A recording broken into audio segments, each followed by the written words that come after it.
Hello, welcome to another edition of Talking Sports and Fitness with Zeke. I am Zeke, sometimes known as Mike Zielinski.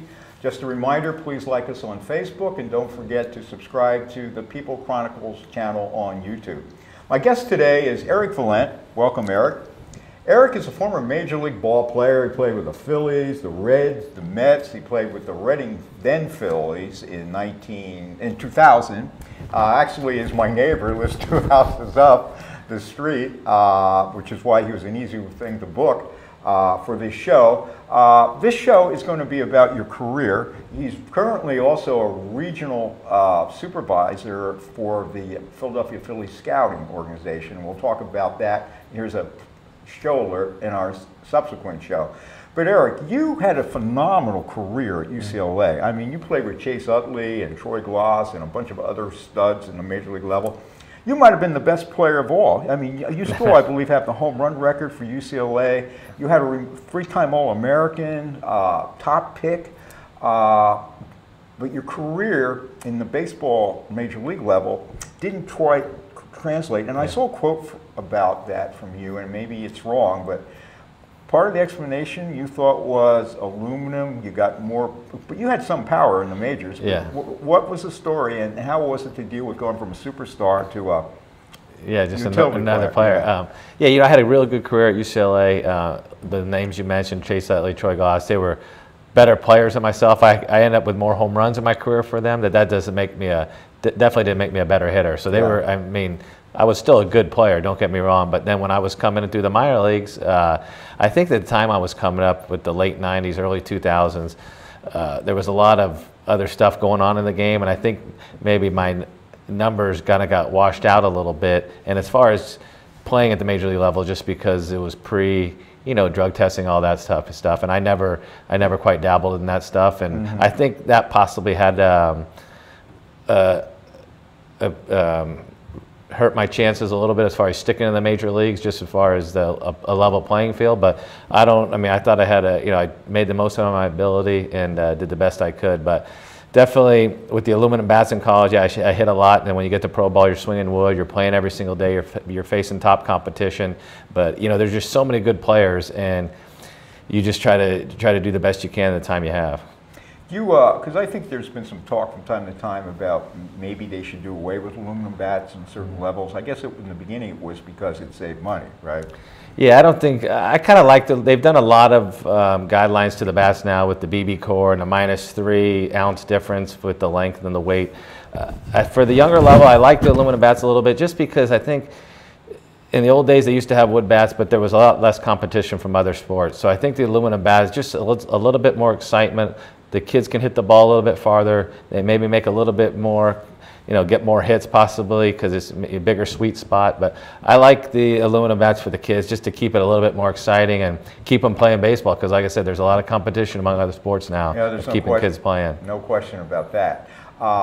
You were a very valuable player, even though, because you were like the ideal utility player because you could play left, you could play right, you played first. And you had some pop, from the left side of the plate.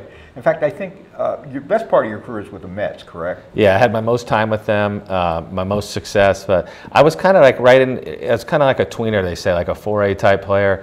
I had plenty of opportunities to stick in the major leagues, and I just wasn't quite consistent enough. If I was in a slump, it'd be 1 for 15 with an infield single. If you're going to be like that, it better be 1 for 15 with a 3-run homer. So as a bench guy, I wasn't quite consistent, and that's what you have to be. You have to give as many quality consistent at bats, pinch hitting as you can. And if you don't, you find somebody else. But and I didn't have quite the ability to play every single day on a real good team. So that's kind of get caught in between. But hey, like I said, I did the best I could for the time I had. Yeah, you had 5 seasons in the major leagues. In fact, I believe 1 month for the Mets, you hit 3 pinch hit homers in that month of August, I believe.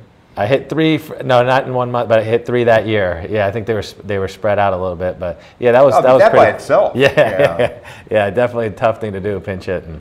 Well, yeah, because you're coming in cold, right? Oh, for sure. Yeah.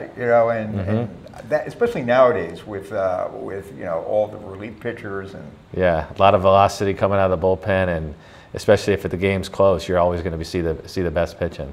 Now you, I think you last played in the majors in 2005. Between now and then, like the velocity in the major leagues, it's unbelievable. Yeah, I don't even know what quite the numbers are, but also the hitters are getting used to it and seeing it. So I think it's all relevant as far as what they're seeing and getting accustomed to. But yeah, I think the biggest thing is just the bullpens. I mean, it seems like there's power arms coming out from the moment the starter comes out of the game, and I don't think it used to be quite those guys quite throwing that hard. But yeah, and then when the game gets late, these real good teams, they have real big guys at the back of the bullpen that can bring it. How important, with velocity like that, I mean, obviously hand-eye coordination is everything in hitting, but vision and I guess reflexes. I mean, you have a millisecond to decide what you're seeing, right? Or if you can. Oh yeah, that's why the best hitters stick around for 15, 20 years. It's definitely a lot of it's innate as far as picking up the ball and having that natural timing or rhythm. But what makes those guys good with all the velocity is that they also have a slider or a split finger or a breaking pitch that's going with it, and they're throwing strikes. So if a guy just has a fastball, you can time that and maybe have a decent at bat. But when he's mixing in another pretty good pitch, you're going to be in trouble, especially if he's locating it. Now, were you a guess hitter or? No, I think the best hitters, you try to sit in a zone. So say if you're a pull hitter as a left-handed hitter, of course you want to look for something that you can drive to right center until you get to 2 strikes. Or if my strength is opposite field, I'm going to look for a pitch that can drive to left center. So every hitter, your strength? My strength was definitely pull from right center to right field. So when I was feeling good, I would definitely try to drive something into that gap until I got to 2 strikes. So did you look fastball first and then adjust to a breaking pitch? Yeah, and then at times, of course, if you know the guy's going to throw certain things or he's got certain tendencies, at times possibly you could sit on a pitch here and there, or if he's not throwing really hard velocity, maybe you sit slider, bat speed type, just so you know you can catch up to either his fastball or sit on his breaking stuff. Now, you played 1 year in Japan. I never even heard of that city. What was the name? It was Sendai. It was where the earthquake was. Was it really? Yeah, Sendai, Japan. Rakuten. The team was Rakuten Golden Eagles. And how was that experience? You got what, 50 million yen? I don't know what that translates into dollars. Not quite 50. Yeah, it was definitely a good experience. There was 3 other foreigners on my team, and we had an interpreter, and there was long days at the yard. But once you got in between the lines, it was the same type of game. They would just last a little longer. Very disciplined, though, right? Oh yeah, yeah. And very practice oriented, run a lot, and really work hard. They think everybody has to work, and I think everyone can. I think in the U.S. baseball, everyone works differently. No one, I mean, one person's work hard might be different from another guy's work hard. It doesn't make the one who supposedly works harder better than him. Everyone has to find out what their own mix is. Did you ever see the movie Mr. Baseball with Tom Selleck? Yeah. I mean, pretty close. Pretty close. That's a favorite movie. Yeah, it's a really good movie. And it was about an aging major, and he was a good player in the majors, and he was kind of at the end of his career, and he was trying to salvage it, and he goes, and he just fights with the manager, and he's not used to it, and it's probably an exaggeration, right? Oh yeah, definitely, because now it's not, that guy wouldn't quite be going over there anymore. It's more of the guy that doesn't get quite a chance in the major leagues and wants to go over there and make some money, or maybe a guy that got hurt or wants to go over there and just keep proving himself. But most of the time the guys go over there is definitely try to sweeten the pot a little bit before they can't play anymore, really. What about the language barrier, and what about the diet? How much of an adjustment was it? The food was great. I mean, they definitely took care of it. It's first class. When we were on the road, they'd always have a big buffet at the hotel with chicken, beef, rice, salads, anything you want. And there's American stuff out there, Pizza Hut, McDonald's, and Kentucky Fried Chicken. So you definitely can eat pretty good out there. As far as the language, like I said, we had an interpreter that was with us, but definitely a lot of pointing if he wasn't with us when I'm going to get something to eat or buy something. And we're running out of time for this episode, but just let me ask you one final question. How adjustment for you mentally to go from a superstar to a regular guy? I was never quite a superstar. Well, I mean, you're in the Hall of Fame, in UCLA, which is a powerhouse in baseball. Yeah.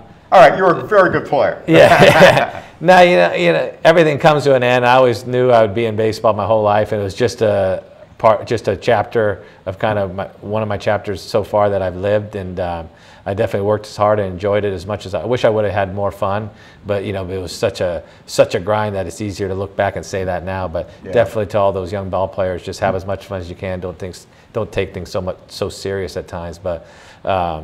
No, very easy. I got 2 kids, I got a wife, and I travel a lot, so I definitely try to keeps myself busy. And a wife that you met when you were playing for the Reading Phillies. Correct. Yeah. So, well, anyway, it worked out in a lot of ways. So that was chapter 1 of Eric Valent's story. We'll be listening to his story as a regional supervisor in the scouting department for the Philadelphia Phillies in our next show. For now, this is Zeke saying aloha.